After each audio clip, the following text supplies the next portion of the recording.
Olá! Hoje a gente vai mergulhar num momento que é assim, de tudo ou nada na história antiga.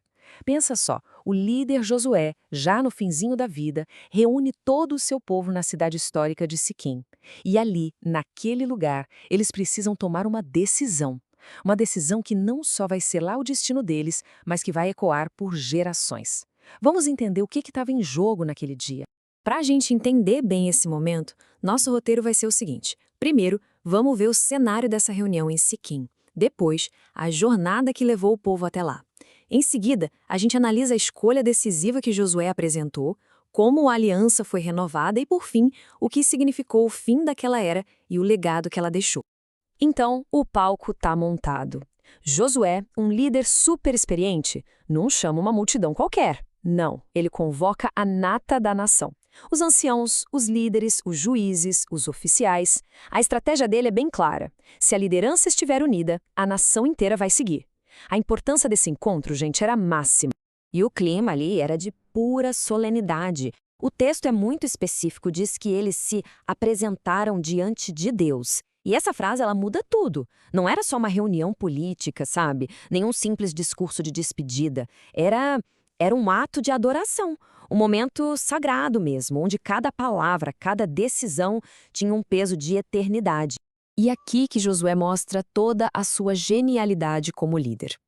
Antes de pedir qualquer tipo de compromisso para o futuro, ele faz o povo olhar para trás.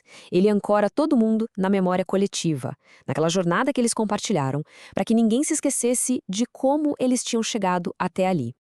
Essa linha do tempo que Josué traça é poderosa. Ele começa lá nas raízes, lembrando que os antepassados dele serviam a outros deuses. Aí ele os leva pela jornada de Abraão, os mergulha na escuridão da escravidão no Egito e faz com que revivam a libertação milagrosa no deserto. Tudo isso vai culminar nas vitórias que deram a eles aquela terra. A mensagem é uma só e é inconfundível. Em cada etapa houve uma intervenção divina. E aqui está o ponto central de toda essa retrospectiva. A terra que eles cultivam, as cidades onde moram, nada disso era fruto só do esforço deles. Josué encerra essa parte com uma verdade sim bem direta. A vida que eles têm agora é, fundamentalmente, um presente. Com essa base histórica toda estabelecida, o foco muda de repente. Sai do passado e vem direto pro agora. Aquilo não foi uma aulinha de história de jeito nenhum. Foi o terreno sendo preparado para um desafio direto, pessoal e que ninguém podia evitar. E este é o clímax do discurso. Josué força uma decisão. É aqui e agora. Chega de ficar em cima do muro. Ele coloca o povo contra a parede, desafiando todos a definirem publicamente a sua lealdade. A escolha é clara: ou os deuses dos antepassados ou os deuses dos povos ao redor. E aqui a gente vê o poder da liderança pelo exemplo, na sua forma mais pura. Josué não dá uma ordem, ele simplesmente declara a própria convicção, que é inabalável. Essa afirmação pessoal, eu e a minha casa serviremos ao Senhor, nossa, isso tem mais força do que qualquer decreto. A resposta do povo vem como um trovão, imediata, enfática. Eles ecoam um compromisso de Josué, rejeitando qualquer outra possibilidade. A retrospectiva histórica de Josué funcionou. A memória da jornada deles agora alimenta a dedicação do presente. Mas Josué não aceita um sim tão fácil. Ele pressiona, ele quase tenta fazer o povo desistir, lembrando da seriedade daquele compromisso.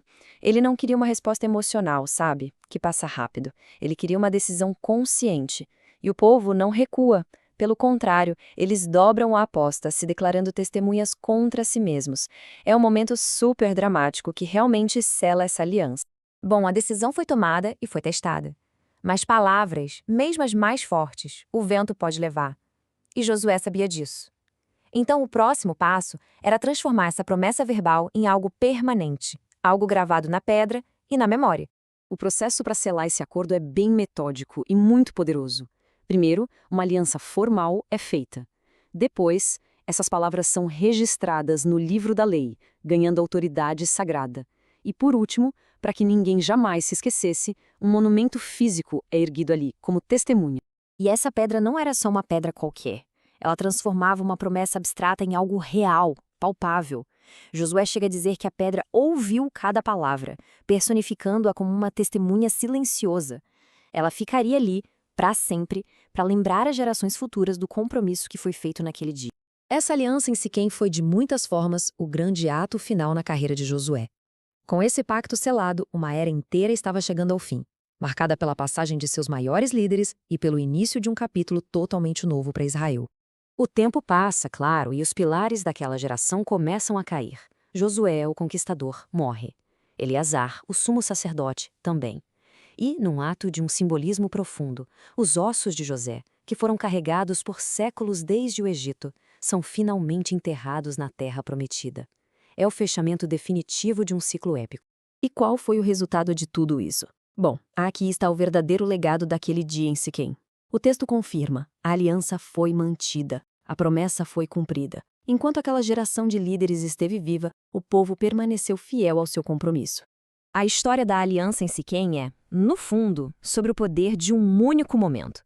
Um momento de clareza e de compromisso. E ela nos deixa com uma pergunta que atravessa os tempos. Como é que uma única decisão, feita em um único dia, pode realmente definir o curso de gerações inteiras?